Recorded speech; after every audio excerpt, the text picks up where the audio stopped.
Where do you live and what's the work that you do? I live now in the booming metropolis of Erie, Pennsylvania.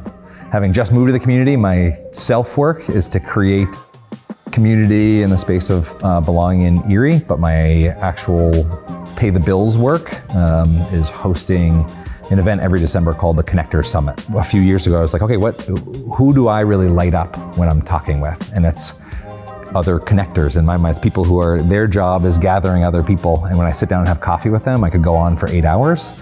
And so my little project was just to stand up a remote event where, regardless of where you were on planet Earth, you could turn up to an event and meet a whole bunch of other oddballs who a good chunk of their job is doing something that nobody else around you is maybe doing.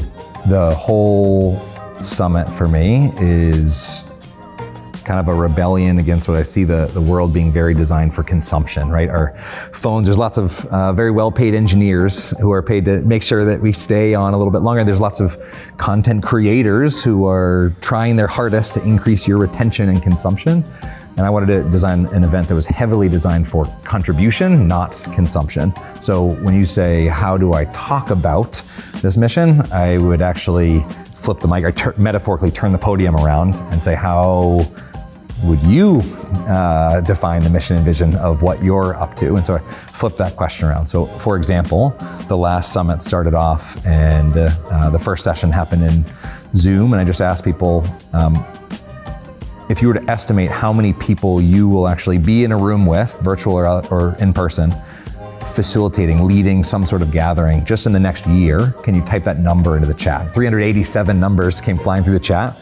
And the average number we estimated to be about 1,000 people. So each person there, like if you do the math, that room had 387 people in it, but they were going to directly impact 387,000 people outside of that room. And so if you get inspired by one idea, you learn one protocol, you take away one little question, it edits the future of potentially 500,000 people.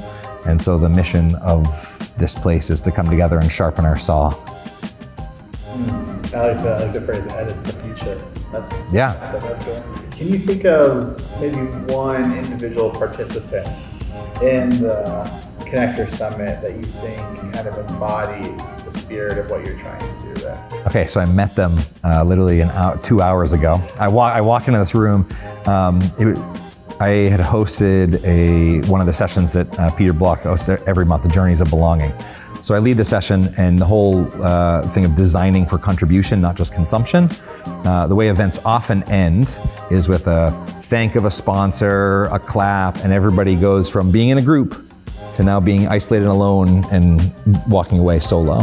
And so in this particular session, even though it's happening virtually, I said, let's end alternatively. Let's end in a small group. Let's end in a breakout. And so the closing was actually, I didn't end with my words, the closing was a question. And then we split people into breakouts and they were invited to leave whenever. And so this was 6 months ago. 2 hours ago, I walk into a room and this guy, John Saunders, walked up to me and say, hey, you were the guy that ended that thing in breakouts. I want to tell you something. It's like the group of 4 people that we were with ended up finding so much compatibility that we kept meeting, and we're still meeting on a regular basis to this day. And so talking about the idea of, or liking the idea of the questions we ask, I've very much learned to literally be edit buttons to the future. In the short term, you're like, you ask me any question, it changes the words that come out of my mouth. But also when I ask a question and I invite people into small groups, I open up a door of possibility that otherwise would not exist. And in John Saunders' case, the possibility was this little tiny closing exercise led to community, even though it was remote, community that continued for months after that one little 5-minute closing exercise. It's cool, right?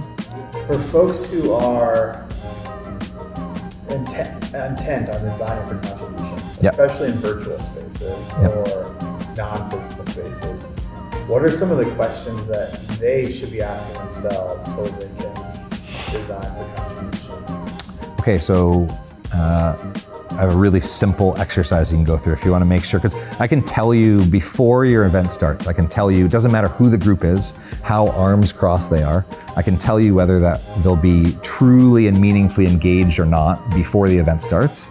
Because if you show me your agenda, I'll say, cool, nice agenda. Can you highlight all the places that you're gonna invite everyone else's voice.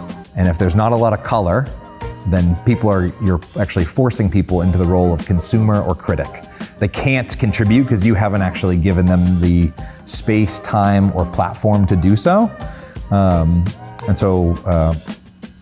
enjoy Priya Parker's work, the author of The Art of Gathering. And one of the things she shared in that is, the idea that if you invite everyone in the room to use their larynx in the first 5% of the gathering, they're vastly more likely to use it in the rest of the 95%.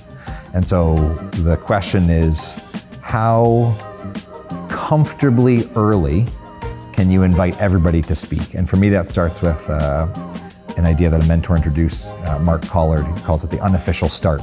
And so if your event starts at 9 a.m., it does not start at 9 a.m. because somebody's gonna show up at 8:52. And the challenge or invitation is, what is it that you're gonna invite that person to contribute even before the initial start? And that might be, and ideally at the very start, that starts very low risk. And so it's come in and choose a card with a quote on it that really clicks with you right now. Or come in and just write one word to describe the last week in your life on a sticky note and put it anonymously on a board in the front.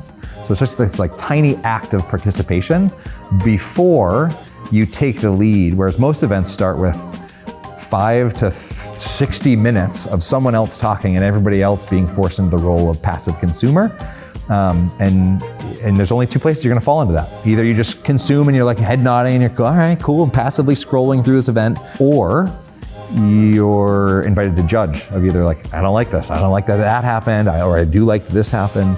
But the moment you invite someone to share their experience, their story, their ideas, they can't fall into that. They're not gonna critique, they're not gonna become a critic or consumer of their own stuff. They're actually invited into the land of contribution, which in my mind is a much less competitive space. You don't have to compete with all the tech companies that are trying to gain our consumption. It's just inviting a different part of our brain to show up. There you go. That's great, man. Thank you. Yeah.